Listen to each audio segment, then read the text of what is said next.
पंचमुख हनुमत कवचम। पंचमुखी हनुमान कवच सभी प्रकार के अनिष्ट को दूर करने वाला है। इसके नियमित पाठ से सभी प्रकार के रोग और कष्ट दूर होते हैं। पंचमुखी श्री हनुमान जी का चित्र यदि घर के प्रवेश द्वार पर लगाया जाए तो बड़ा ही मंगलकारी होता है और श्री हनुमान जी की कृपा प्राप्त होती है। भक्तजनों, आइए पंचमुखी श्री हनुमान जी के कवच का पाठ करते हैं। गरुण उवाच अथ ध्यानं प्रवक्ष्यामि शृणु सर्वांग सुंदरम यत्कृतं देवदेवेन ध्यानं हनुमतः प्रियं पंचवक्त्रं महाभीमं त्रिपंचनयनैर्युतं बाहुभिर्दशभिर्युक्तं सर्वकामार्थसिद्धिदं पूर्वं तु वानरं वक्त्रं कोटिसूर्यसमप्रभं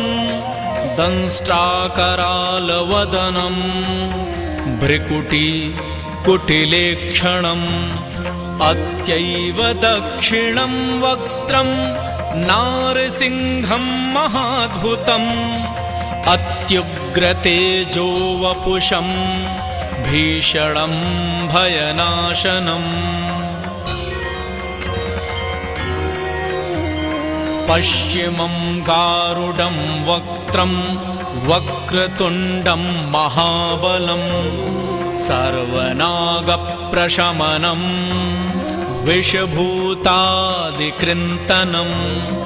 उत्तरं सौकरं वक्त्रं कृष्णं दीप्तं नभोपमं पातालसिंहवेताल ज्वररोगादिकृन्तनम् ऊर्ध्वं हयाननं घोरं दानवान्तकरं परं येन वक्त्रेण विप्रेन्द्र तारकाख्यं महासुरं जघान शरणं तत्स्यात् सर्वशत्रुहरं परं ध्यात्वा पंचमुखं रुद्रं हनुमन्तं दयानिधिम् खड्गं त्रिशूलं खट्वांगं पाशं कुशपर्वतं मुष्टिं कौमोदकीं वृक्षं धारयन्तं कमण्डलुं भिन्दिपालं ज्ञानमुद्रां दशभिर्मुनिपुङ्गवम् एतान्युधजालानि धारयन्तं भजाम्यहम् प्रेतासनोपविष्टं तं सर्वाभरणभूषितं दिव्यमाल्याम्बरं धरं दिव्यगन्धानुलेपनम् सर्वाश्चर्यमयं देवं हनुमद्विश्वतोमुखम् पञ्चास्यमच्युतमनेकविचित्रवर्णं वक्त्रं शशाङ्कशिखरं कपिराजवर्यं पीताम्बरादिमुकुटैरूपशोभिताङ्गं पिङ्गाक्षमाद्यमनिशं मनसा स्मरामि।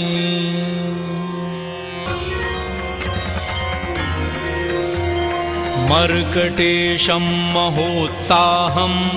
सर्वशत्रुहरं परं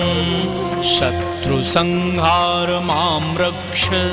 श्रीमन्नापदमुद्धर ॐ हरिमर्कटमर्कटमन्त्रमिदं परिलिख्यति लिख्यति वामतले यदि नश्यति नश्यति शत्रुकुलं यदि मुञ्चति मुञ्चति वामलता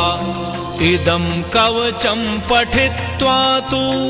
महाकवचं पठेन्नरः